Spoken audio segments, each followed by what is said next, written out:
One of my first and very favorite closing techniques I learned was by Brian Tracy.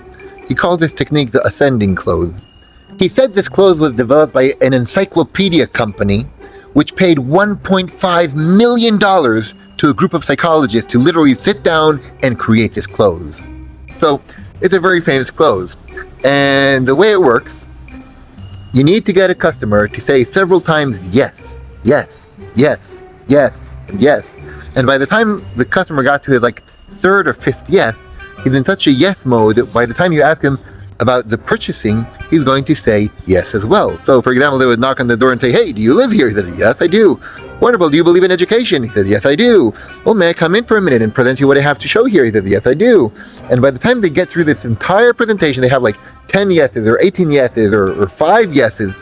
A person is already in such an agreeable mood that the close becomes very easy. Let's say, for example, you're working in a shoe shop selling shoes. A customer walks in and you're like, "Hi, my name is John. Are you looking for shoes today?" He says, "Yes, I am." There you go. You got your first yes. "All right, why don't you come in and sit down? Take a look what we have here." Now he comes into the shop and you're looking at his feet and say, "You probably want something that's really comfortable that you can really enjoy walking with, right?" And if you see he's a working class, say, "You're probably looking for a shoe that's really sturdy that you can work with and be safe, correct?" And he says, "Yes." You got your second yes. Wonderful.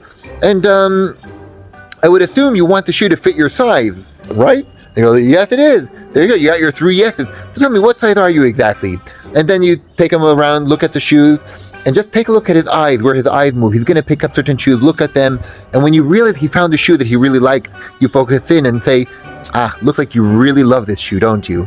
And they're going to go, "Yes, I do." And there you go. You have your 4 yeses. So by the time you're moving in, the customer is already half into the sale. He loves what you're offering, and he's already committed to the process because he said yes 3 times or more. Anyway, this is just a wild example, but of course it's up to you.